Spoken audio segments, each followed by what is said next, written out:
नमस्कार विद्यार्थ्यांनो. Unit number 6 या युनिटमध्ये आपण डोमेस्टिक व्हायलन्स, घरगुती हिंसा या संदर्भात सविस्तर अभ्यास करणार आहोत.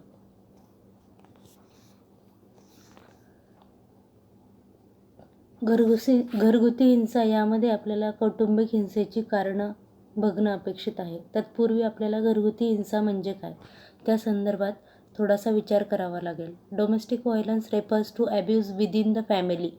Violence implies psychological, emotional, verbal and physical torture. कुटुंबातील व्यक्तीकडून केल्या जाणाऱ्या अत्याचाराला कौटुंबिक हिंसा असे म्हटले जाते. हिंसा ही मानसिक, भावनिक आणि वाचिक तसेच शारीरिक प्रकारच्या छळाच्या स्वरूपाची असते. कौटुंबिक हिंसेमध्ये छळ करणारी आणि छळाला बळी पडणारी अशा दोन व्यक्ती असतात.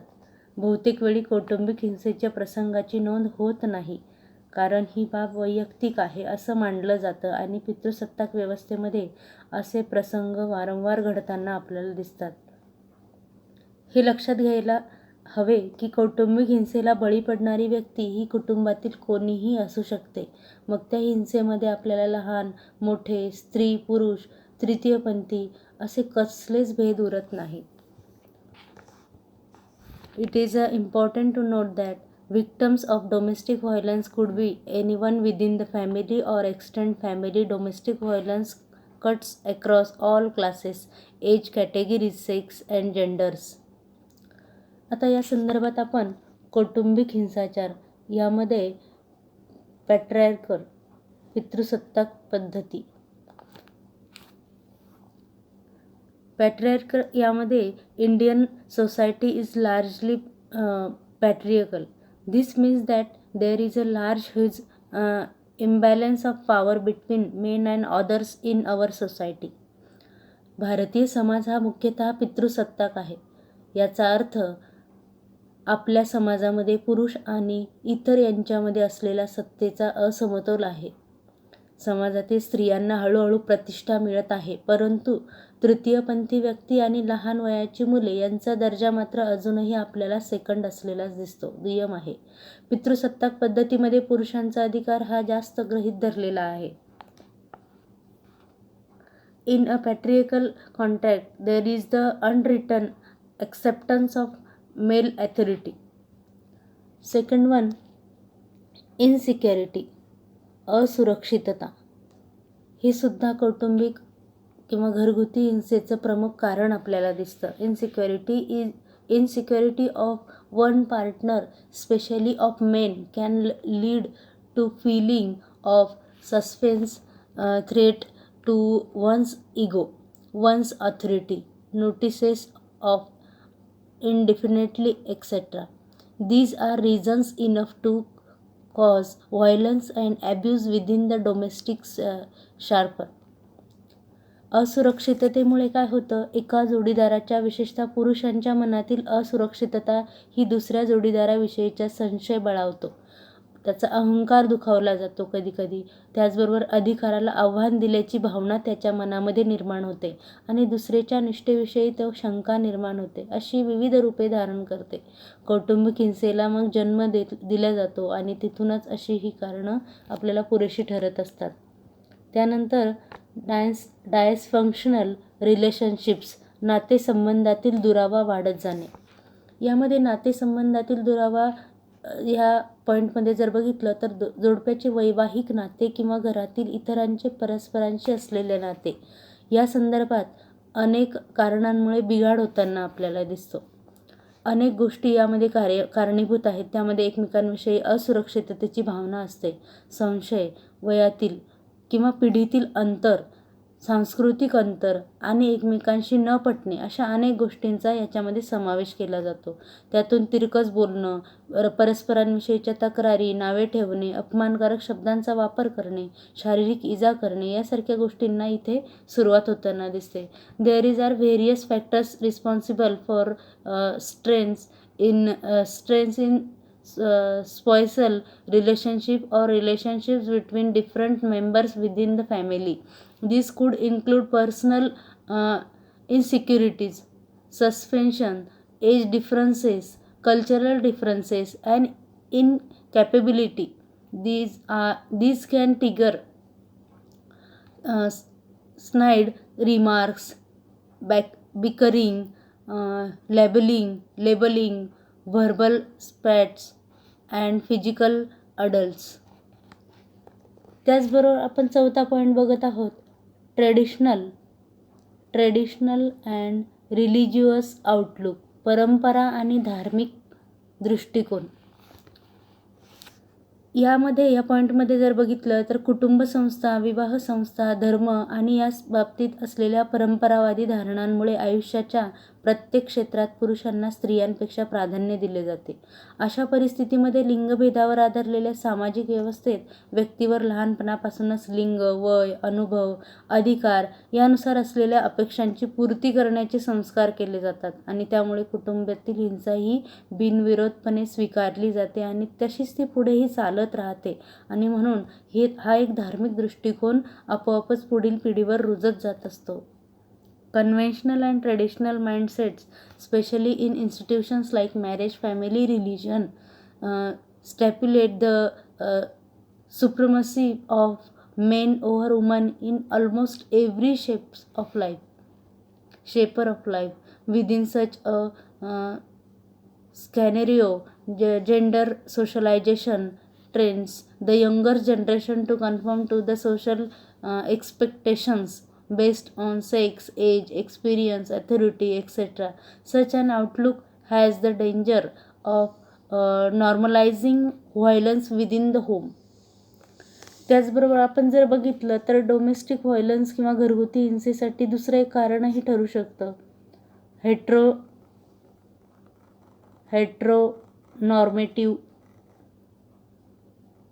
हेट्रोनॉर्मेटिव्हिटी, लैंगिक वर्तणुकी संबंधीचे पारंपरिक संकेत. लैंगिक वर्तणुकी संबंधीचे पारंपरिक संकेत या पॉईंटमध्ये जर बघितलं तर लैंगिक वर्तणूक आणि स्त्री पुरुषांच्या पठडी पद्धत, कौटुंबिक त्याचबरोबर भूमिकांच्या बाबतीतही संकेतांच्या विरोधी वर्तनाचा पारंपरिक पितृप्रधान कुटुंबामध्ये विरोध केलेला आहे किंवा केला जातो. घरातील तरुण पिढीतील मुलामुलींवर त्यांच्या वयात येण्यापासून ते प्रौढ होण्यापर्यंतच्या वर्षांमध्ये त्यांच्यावर घरातील वडीलधाऱ्यांकडून कडक असे निर्बंध लादले जातात किंवा नियम लावले जातात. केवळ मुलींच्याच बाबतीत नव्हे तर कुटुंबात कोणीही, मग ते किन्नर असो किंवा तृतीयपंथी व्यक्ती किंवा लैंगिक वर्तणुकीच्या संकेताच्या विरोधी वर्तन करणारे कोणी असेल तर त्या व्यक्तीच्या बाबतीतही भेदभाव केला जातो. असेही चित्र आपल्याला सर्रास समाज व्यवस्थेमध्ये बघायला मिळत असतं. आणि म्हणून आपण जर बघितलं तर non conformity of heterosexist expectations and stereotypical gender roles is usually discouraged in patriarchal families. त्याचबरोबर आपण बघितलं तर पुढचा जो पॉईंट आहे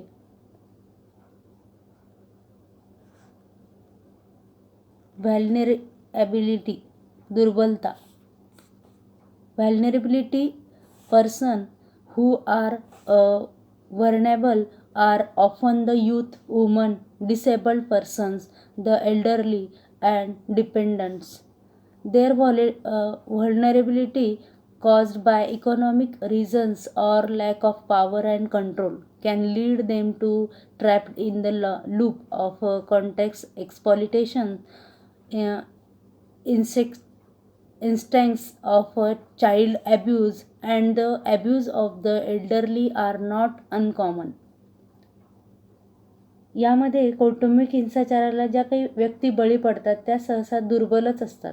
त्यामध्ये तरुण किंवा मुले, स्त्रिया, दिव्यांग व्यक्ती असू शकतात, वृद्ध आहेत व्यक्ती आणि आश्रित यांचा समावेश आपण करू शकतो.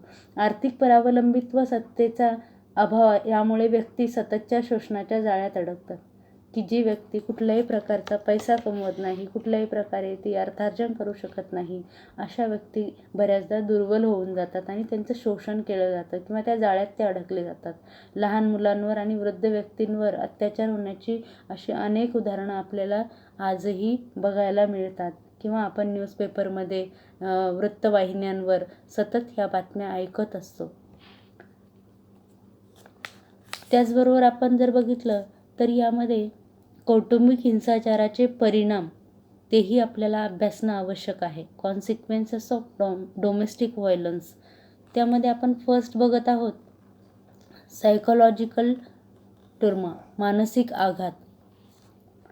कौटुंबिक हिंसेचे मानसिक आणि भावनिक अशा 2 प्रकारे आघात हे प्रत्यक्ष हिंसेच्या प्रसंगानंतरही दीर्घकाळ उमटताना आपल्याला दिसतात. कौटुंबिक हिंसेला बळी पडलेल्या व्यक्तींना समुपदेशनाची तीव्र अशी गरज असते आणि त्याचवेळी त्यांना मानसोपचारही घ्यावा लागतो. कौटुंबिक हिंसेचा गंभीर परिणाम पीडित व्यक्तीच्या मानसिक आरोग्यावर होताना आपल्याला दिसतो. The psychological emotional consequences of domestic violence continue long after the violence may have stopped. Victims of domestic violence may need intensive counseling or psychiatric treatment. This means that domestic violence has an adverse effect on mental health. तदनंतर आपण second point बघतोय unfulfilled lives. Unfulfilled lives, अपूर्णतेची भावना त्यांच्यामध्ये असते. कौटुंबिक हिंसेने पीडित असलेल्या व्यक्तींमधली स्वतःची काही ध्येय, आकांक्षा पूर्ण करण्याची क्षमता ती व्यक्ती हरवून जाते आणि त्यांच्या ठायी नैराश्य येते. त्यांच्याकडे नैराश्य, निराशावाद, नकारात्मकता, इतरांबद्दलचा अविश्वास किंवा विश्वासाचा अभाव निर्माण होतो. त्यातून अपुरेपणाची भावना घेऊन ती व्यक्ती जगत असते. The impact of domestic violence hinders the achievements of one's life goals and aspirations. There may be loss of hope, development of cynicism and negativity, distrust of others. This can lead to individuals leading highly unfulfilled lives. त्यानंतरचा आपण point घेतोय कौटुंबिक हिंसाचार कुठला परिणाम होतो अजून. Effect on health, आरोग्यावरही त्याचा प्रतिकूल परिणाम होताना दिसतो. Somatic disorder is the term use to describe the physical and psychological consequences of psychological stress or trauma. For example bedwetting among children, depression among the elderly, irregular menstrual cycle in women and so on. आपण बघतो की शारीरिक अस्वस्थता म्हणजे काय तर मानसिक ताणतणाव निर्माण होतो. मानसिक आघाताचा शरीरावर आणि मनावर आपोआपच परिणाम होताना दिसतो. उदाहरणार्थ नकळत अंथरूण ओले करण्याची सवय लागते. अनपेक्षित भावना तिरेक होत जातो. महिलांमध्ये मासिक पाळींची अनियमितता वाढत जाते आणि ज्येष्ठांमध्ये सुद्धा नैराश्य वाढतं. अशी अनेक उदाहरणं आपल्याला या ठिकाणी देता येतात. त्यानंतर आपण चौथा पॉईंट बघत आहोत preparation of abuse.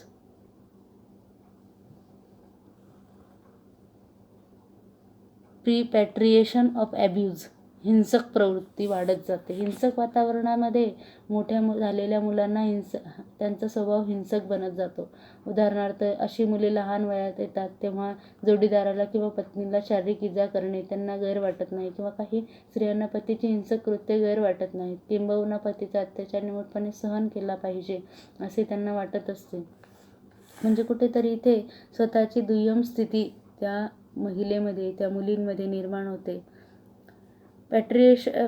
Patriation of abuse. It is possible that young children exposed of environments filled with violence may believe such behaviors to be the norm. For example, young boys who then believe that it is their right to psychological abuse their girlfriend or wife later in life, or girls who think it is necessary for them to be submissive to their husband.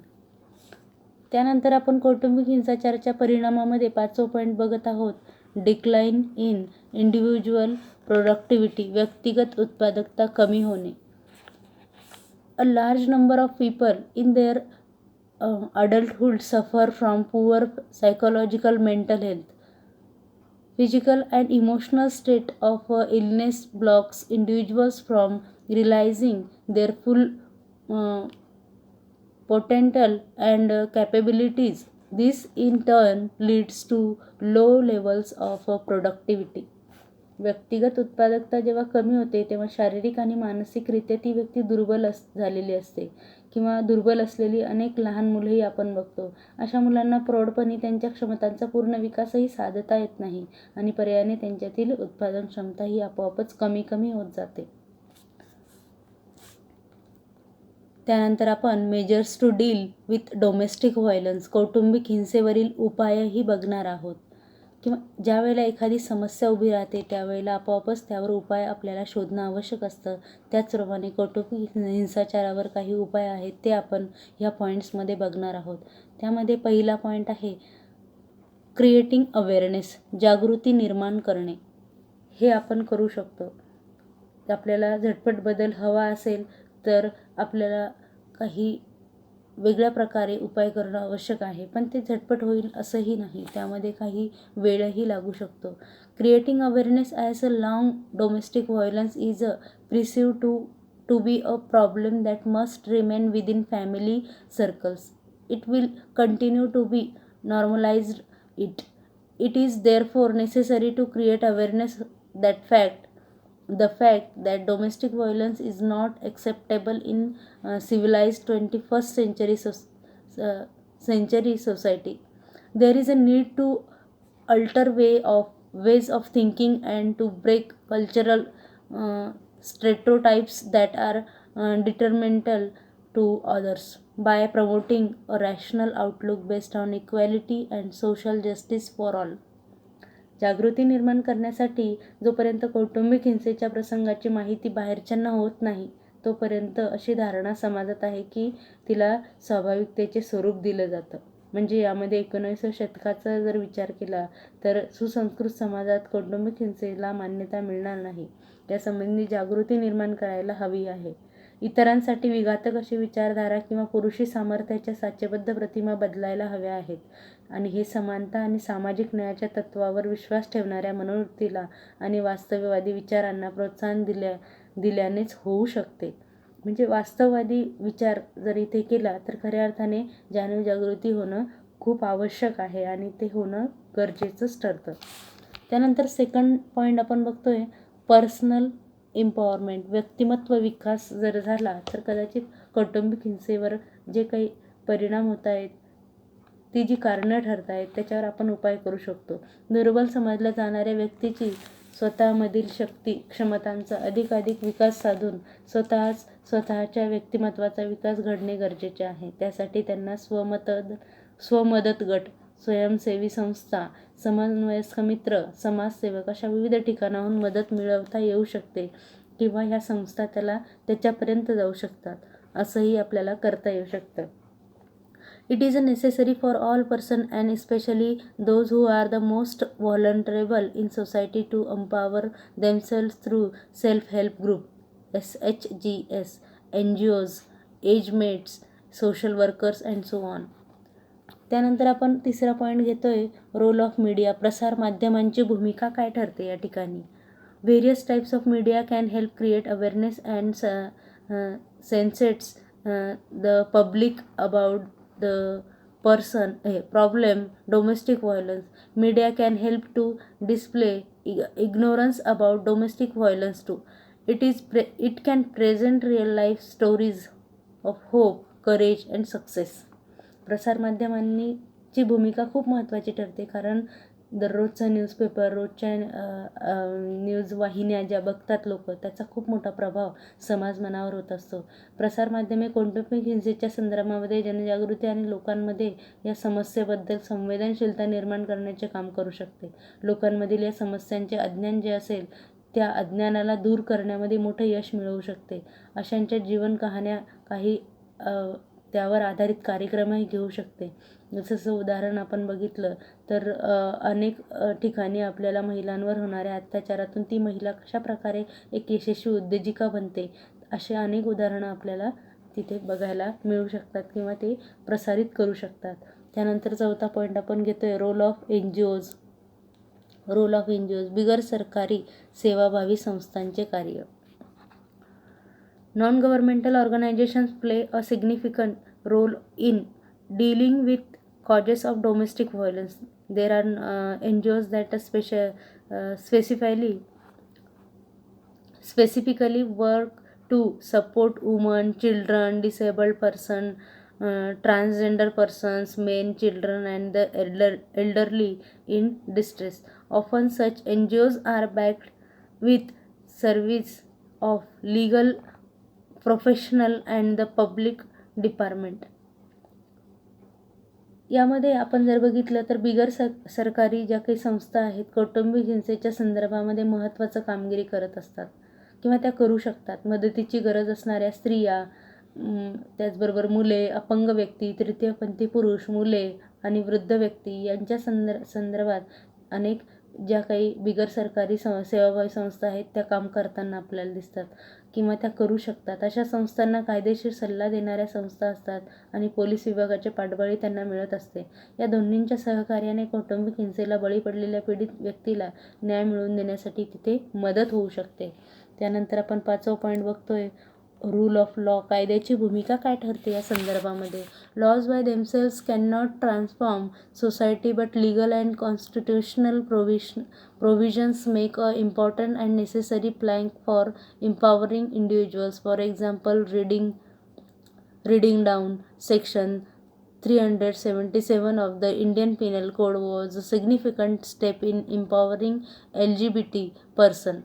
Gender non-conforming individuals in families are empowered by a law that does not criminalize them.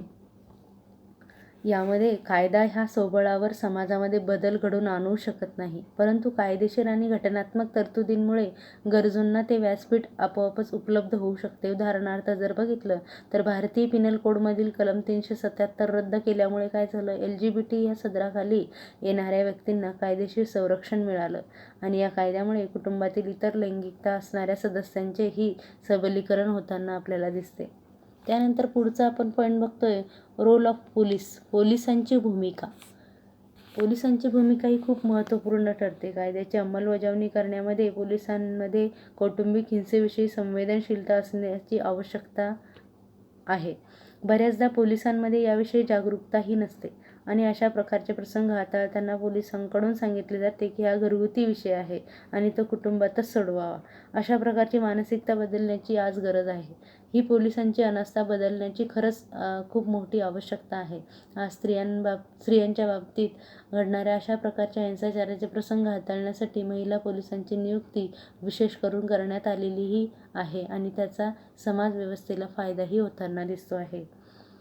It is very important that law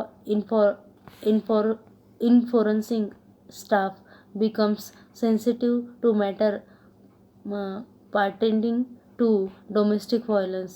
All too often, the police staff may not be sensitive to handling issue of domestic violence. It is treated as a personal matter that must be stored within the confines of one's home. Such mindset also need to change. Today there are women police staff specially assigned to handle issue regarding violence towards women. अशा पद्धतीने आपण कौटुंबिक हिंसा, त्याचे होणारे कौटुंबिक हिंसेवरील कारणे, त्याच्यावर आधारित परिणाम काय काय होतात आणि त्यावर आपण काय उपाय करू शकतो समाजव्यवस्थेच्या जोडीने, अशा पद्धतीने इथे हा पॉईंट आपण सविस्तर अभ्यासलेला आहे. ह्या व्हिडिओमध्ये बस एवढंच. पुढील पॉईंट 6.6 व्यसन ॲडिक्शन हा पॉईंट आपण पुढील व्हिडिओमध्ये अभ्यासणार आहोत. तत्पूर्वी धन्यवाद.